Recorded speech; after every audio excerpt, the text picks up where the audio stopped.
Cette nouvelle séance de consultation du Conseil de sécurité de l'ONU a notamment été marquée par les violations du cessez-le-feu commises par le Polisario et ses obstructions à la liberté de mouvement de la MINURSO.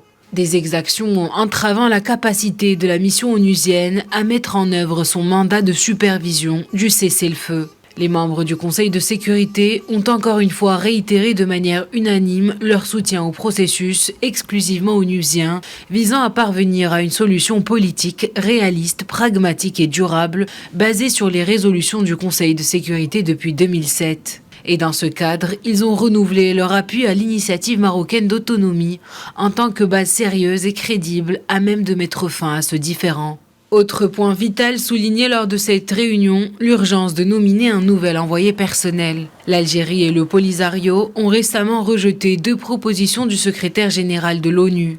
À l'opposé, le Maroc a accepté les propositions de candidature soumises par Antonio Guterres. La reprise du processus des tables rondes était aussi à l'ordre du jour des membres du Conseil. Les 15 ont insisté sur la nécessité d'un climat favorable pour permettre la reprise du processus là où il s'est arrêté avec l'ancien émissaire Horst Köhler. Ces consultations auront également permis de dénoncer le blocage par les milices armées du Polisario l'automne dernier du pont de passage de Guelgueret.